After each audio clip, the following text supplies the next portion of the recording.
Before testing a crankshaft position sensor, you must understand one critical thing: what type of sensor your vehicle uses. And this step is non-negotiable. There are two common types of crankshaft position sensors: inductive, magnetic sensors, commonly found in many older vehicles, and Hall effect sensors, commonly used in most modern cars. Both sensors do the same job. They tell the engine computer the crankshaft position and engine RPM, but they work in completely different ways and produce completely different signals. One generates an AC, alternating current voltage signal, while the other produces a digital on or off signal. That's why this matters. Using the wrong test method is one of the most common reasons people misdiagnose crankshaft sensor problems, especially in crank no start, stalling, or no RPM situations, and end up replacing parts that were never bad. In this video, how to test a crankshaft position sensor, I'll explain both sensor types, show you how to identify which one your vehicle uses, and then walk you through exactly how to test each one step by step using simple tools.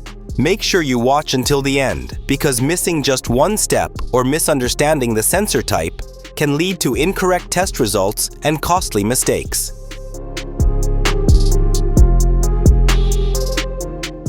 Number 1. How to test an inductive crankshaft position sensor. An inductive crankshaft position sensor, also known as a magnetic sensor, works differently from modern electronic sensors. This type of sensor does not receive power from the ECU. Instead, it generates its own AC voltage signal when the crankshaft rotates and the reluctor wheel passes in front of the sensor. Because of that design, testing an inductive crankshaft position sensor is actually very straightforward if you follow the correct steps. Step 1. Resistance test. This test checks the condition of the internal coil inside an inductive crankshaft position sensor. Start by turning the ignition off to prevent false readings and protect your meter. Disconnect the sensor connector. Set your digital multimeter to ohms.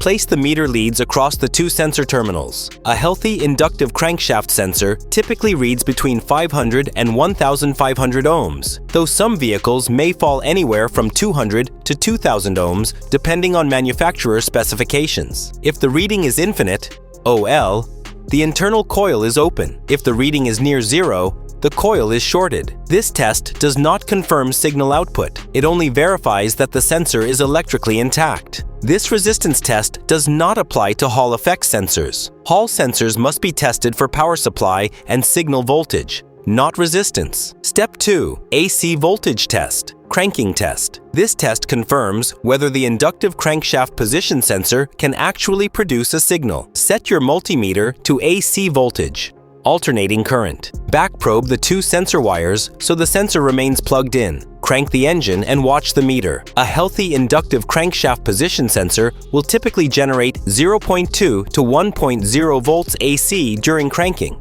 and higher at increased engine speed. If the reading is below 0.1 volts AC or completely zero, possible causes include a failed sensor, excessive air gap, a damaged or misaligned reluctor wheel, or low cranking speed due to a weak battery. Important notes: always compare your reading with the manufacturer's specification when available. A weak battery can reduce cranking speed and falsely lower AC voltage output. Important: this test does not apply to Hall effect sensors, which must be tested for power supply and digital signal output.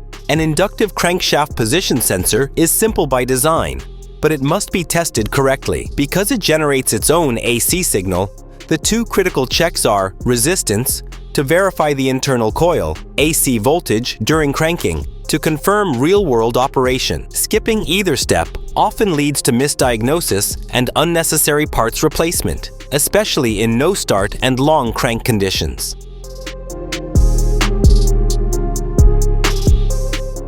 Number 2. How to test a Hall effect crankshaft position sensor. A Hall effect crankshaft position sensor works very differently from an inductive sensor. This type of sensor requires power from the ECU to operate. Instead of generating its own AC voltage like an inductive sensor, it uses this supplied power to create a digital on or off square wave signal as the crankshaft rotates. Because of this design, a Hall effect sensor must be tested using DC voltage, not AC. That's why testing a Hall effect crankshaft position sensor always focuses on power supply, ground integrity, and signal switching, rather than resistance or AC voltage output. Step 1. Power and ground check. Before testing the signal itself, you must confirm that the sensor is being properly powered. Turn the ignition on, but do not crank the engine. Set your digital multimeter to DC voltage.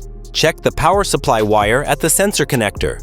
Most Hall-effect crankshaft position sensors use a 5-volt reference, although some designs may use 12 volts. Next, verify that the ground circuit is solid. The ground should show near zero voltage drop and remain stable. A weak or missing ground can cause the sensor to stop working, even if the sensor itself is still good. If power or ground is missing, the fault is likely in the wiring, connector, or ECU circuit, not the sensor itself. Step 2. Signal voltage test. Cranking test. Once power and ground are confirmed, you can move on to testing the signal output. Back probe the signal wire so the sensor remains connected. Set the multimeter to DC voltage. Now crank the engine while observing the meter. A good Hall-effect crankshaft position sensor will show the voltage switching between low and high, creating an on-off digital signal as the crankshaft turns. This switching happens because the sensor is detecting changes in the magnetic field caused by the reluctor wheel passing in front of it. Each time a tooth or target passes the sensor, the signal changes state, either from low to high or high to low. The ECU reads this digital switching to determine the exact position of the crankshaft, the engine speed, RPM, and the precise timing for ignition and fuel injection. In other words, without this switching signal, the ECU has no reliable reference for when to fire the spark plugs or deliver fuel. If the sensor has proper power and a good ground, but the signal voltage does not change during cranking, the ECU will not receive any crankshaft position data. In this situation, the engine may crank but not start and stall, or show no RPM signal on a scan tool. When power and ground are present, but there is no signal switching, the crankshaft position sensor itself is very likely faulty and should be replaced. Key takeaway: a Hall effect. Crankshaft position sensor cannot work without ECU power. That's why correct testing always follows this order: verify power, verify ground, confirm signal switching. Skipping these steps or testing it like an inductive sensor can lead to incorrect conclusions and unnecessary parts replacement.